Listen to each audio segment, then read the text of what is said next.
淚史。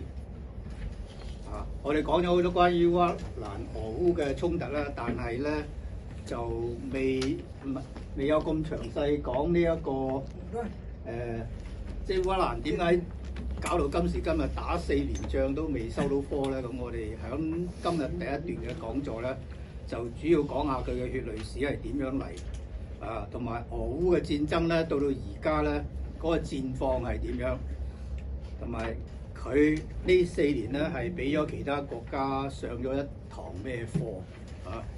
咁3年多啦，已經接近4年，就要到2月24號就4年啦，啱啱。咁戰爭咧就由閃電戰最初俄羅斯發動呢個軍事行動係閃電，想閃電式咁樣去了結呢件事，但係唔得，一路拖到落去變咗消耗戰而家。咁打咗3年零11個月㗎啦，計埋下月咧變咗啱4年。咁雙方都付出咗上百萬嘅傷亡嘅，都幾慘重嘅。當然咧，烏克蘭國土咧係比俄羅斯咧就少幾多倍咧？少28.3倍嘅。咁以俄羅斯嘅人口咧係烏克蘭嘅4.2倍啊。咁如果烏克蘭喺戰爭中咧，確實係死咗約莫，即係死傷約莫係過100萬人啦。咁同時咧係跑走咗成1000萬人啊！佢本來有4000萬人口，而家得返唔知2000多萬或者1000幾萬咁上下。咁呢個真係一場係非常之大嘅人口危機嚟嘅，以及呢個災難嚟嘅。咁第二方面啊，資源方面啦，咁烏克蘭嘅礦產咧，其實已經係被美國係嗰個礦產協議咧就坐定粒六收割咗㗎啦，有夾硬叫佢簽咗個礦產協議嘅，即係美國好多嘢都夾硬嚟嘅啦。但係夾硬之中，佢背後都好多道理嘅。咁通過咗美烏呢個簽署呢個礦產協議咧，就割咗佢烏克蘭呢個本身嗰個礦產資源嘅差唔多一半。以後你有啲咩收入，有一半要落咗去美國個戶口嗰度㗎啦，咁等於而家委內瑞拉石油可能都美國特朗普都大口氣，哇！佢哋嘅收入又要落喺我美國戶口先由我哋支配咁樣。咁土地咧就俾俄羅斯亦都佔領咗約莫係20%嚇。經濟就損失咧，亦都非常之慘重啦。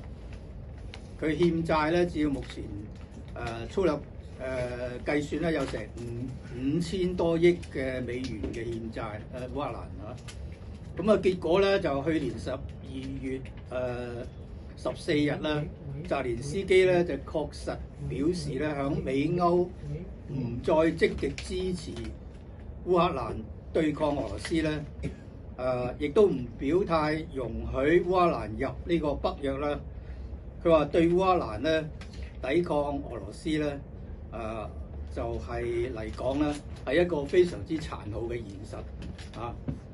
因為佢同俄羅斯冚過咧，都係想入北約，都係想話即係得到呢個北約嘅保護傘啊，都係要保護自己國土嘅完整安全。點知打咗幾年，你已經失咗烏東嘅4個州郡，嗰個土地加埋埋咧，大概你烏克蘭嘅20%嘅土地面積嚇。咁其實講乜都假，你已經係好難即係收復翻嗰啲土地㗎啦。而家嘅仗咧仲未打完啊，可以講。咁美國咧就換咗特朗普上台之後咧，呢個老特咧就醞釀好期喎。佢攞咗呢個礦產協議之後，在粒六收咗籌之後咧，佢就發放信息話我準備彭美拉雙。呢個有冇道義可言咧？要嗰啲受美國恩惠嘅人自己去感受下啦嚇。咁又推動其即係快速咁與俄羅斯談判喎。你睇下佢特朗普同普京近來都呢幾個月以來都係眉來眼去喎。大家你拉我問，咁大家坐埋傾，反而唔受歐盟傾啊，又唔係好受澤連斯基傾喎。咁兩個拉慢慢咧，其實特朗普話除咗佢表示準備彭美拉咧，佢仲想推動你快啲同俄羅斯談判啦嚇。唔好阻住個地球轉啊！我想拉啲人馬去亞洲嗰邊啊，咁即係有啲咁嘅推論啦嚇。咁啊令人咧就即係睇到呢一個局面咧係目不暇給嘅，同埋有啲可以講叫觸目驚心添。咁啊喺2025年嘅秋天咧就講舊年啫，而家都係1月幾啊。雖然係1月尾咁，但係舊年嘅秋天，烏克蘭嘅上空點樣情況咧，都係回盪住導彈嗰啲即係轟雷聲係嘛，飛來飛去啲導彈。咁啊街頭係點樣咧？一片廢墟啊！有人去過烏克蘭就知道，而家同當時佢去嘅時候嘅情景有好大嘅分別。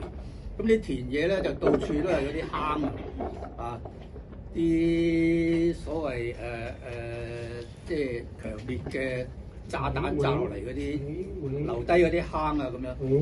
咁啊，年輕人啊仲慘，即係大部分喺沙場嗰度好多戰死咗喺沙場，有啲咧就流落咗響異鄉啊。咁一代人就係咁樣被戰爭咁吞噬咗啦嚇。好，先唔該曬，唔該曬。喂，咁啊，截至到我再講多一陣先，大家反應嘅唔係大細聲 OK 啦。咁啊，截至到2026年咧1月22號咧，咁即係幾日前咧，我再及下，因為我驚而家講咗之後，我啲稿咧寫落嚟已經落後咗，而家日都唔同所謂政治一日都延長，或者嗰啲變化一日都越多啊。咁啊，原來2026年咧，今個月嘅22號咧，據報咧，俄烏咧仍然係激烈交戰啊，即係個目前嘅情況，激烈交戰啊。咁啊，俄軍喺戰場上咧係佔咗優勢嘅，啊，有啲人唔同意啦。咁啊，喺頓巴斯，咁頓巴斯其實就東部兩個州郡加埋嘅，一個咧就係頓涅茨克，一個盧甘斯克，兩個加埋就叫做頓巴斯地區。咁啊，呢個頓巴斯嘅地區咧，就嗰啲戰況咧就步步緊迫嘅嚇。咁啊，繼續咧就喺度俄羅斯咧一步一步咁推進緊添嘅。咁啊，重點咧就最近呢下半年咧，即係舊年嘅下半年咧，就打擊一個地方好重要嘅地方叫紅軍城啊！大家有冇聽過呢個城？但其實佢個原名就係叫做波克羅夫斯克嘅啊。咁啊，已經喺2025年10月咧，係被俄羅斯嘅軍隊攻陷咗㗎啦。咁啊，當然烏克蘭就有零星嘅反攻啦嚇。咁啊，附近嘅工業區咧，就係主力係幫助烏克蘭嗰個工業生產啊，同埋個經濟係好大嘅幫助，但係都俾俄羅斯佔據咗落嚟。咁啊，烏軍喺嗰度咧就好多個指揮所啦，同埋啲彈藥庫啦，同埋烏克蘭亦都因為歐盟嘅資助啊，同埋以前美國嘅資助咧，又請好多僱傭兵，咁啊建立咗好多僱傭兵嘅兵營咧，亦都被俄羅斯摧毀咗啊！連啲僱傭兵都冇命咁滯啊！即係亦都冇咗好多生命喺嗰度。咁啊，烏軍咧就係可以講4個字：且戰且退啊！咁啊，佢哋只有依託住城市嘅廢堆啊嘅高點，咁就為火力點同埋一啲嗰啲地下嘅工事。以前佢喺紅軍城啊、頓巴斯咧、烏克蘭有好嚴密同埋好充足嘅地下工事喺嗰度，但係而家留翻落嚟，大部分都俾俄羅斯攻陷咗。咁但係佢剩翻有啲咧，佢仲可以守得住咧。譬如好似響紅利曼啊、馬林卡咁，你睇翻個圖咧，紅利曼、馬林卡。所以呢度我講座咧有啲咩地方名咧，我嗰個圖一定落咗落去嘅。請大家聽完之後，你翻去睇個圖咧，就知道我講緊邊忽啊，嗰個地點係喺邊度。咁呢兩個地方咧，就係關鍵嘅城鎮，就同俄羅斯軍隊咧展開巷戰添啊！呢個咁啊，進行咗好頑強嘅抵抗嘅。俄烏咧到而家咧仍然係冇停火嘅跡象嚇。大家再重複印響個腦海裏面，知道個情況就係唔係話停就可以停咁有好高強度嘅消耗添啊！雙方有好高強度嘅消耗。咁當然俄羅斯就地大物博，人口又多過你烏克蘭，同埋個經濟體系都強大過，軍事體系又強大過，就即係燒得起啊！可以講，你烏克蘭咁樣繼續咁燒咧，其實都幾捉襟見肘㗎啦。咁烏軍咧可以講只能夠而家喺度死守啊！我用死守呢兩個字。咁核心嘅戰場咧就響嗰張圖你睇嘅北邊嘅哈爾科夫啊，呢個好重要嘅地區，哈爾科夫啊，接近俄羅斯嘅邊界添㗎。咁同埋庫皮揚斯克啊，又係一個好重要嘅城鎮嚟嘅。咁另外一個就係斯拉維揚斯克啦嚇。咁呢啲名咧我講出嚟，因為成日喺網上都睇到嘅。呢度又喺度打緊啦，嗰度又有攻防戰啊，呢度有巷戰啊。咁你哋大家睇得多咧，或者而家喺度講座，你哋聽得多都知道嗰度係邊一度地方發生緊啲咩事。咁樣核心嘅戰場咧，響北線咧就響呢一個哈爾科夫啦、庫皮揚斯克啦、斯拉維揚斯克啦。咁南線嗰度咧就響扎波羅熱啊。大家睇到南邊咧有個扎波羅熱嘅州。咁北線咧就全面都差唔多丟失，即係嗰個丟失率好高㗎，幾乎可以話全部都覆沒㗎啦。咁南線呢個扎波羅熱就係核電站嗰度，好似大家彼此有個協議，喂，唔好打啦，唔好打到核電站都打埋，咁我哋即係烏克蘭嗰啲電力真係全部都消滅咗㗎啦。咁即係大家好似有啲協議，同埋呢個好重要嘅，同埋好即係好昂貴嘅設施嚟㗎嘛。咁都有個協議話唔好打核電站。核電站正係喺呢個扎波羅熱嗰個地方嘅。咁但係扎波羅熱州咧，全城嗰個大概率嘅失守咧都幾高啊！咁部分嘅烏軍咧就你睇個圖，佢唯一退到向西邊退翻喺嗰個叫做有條河啊，叫做第聶伯河啊。嗰條第聶伯河嘅西岸就係屬於淨烏克蘭嘅控制範圍。咁嗰啲烏軍咧就過咗河去東邊，就同俄羅斯對打。咁唔夠打咧，就退翻去西邊，匿翻埋喺自己嗰個地盤嗰度。咁而家多數都唔夠打，多數都係撤走或者匿翻去嗰度啊。咁烏軍嘅兵力咧已經係捉襟見肘，頭先我都用過呢個詞㗎啦。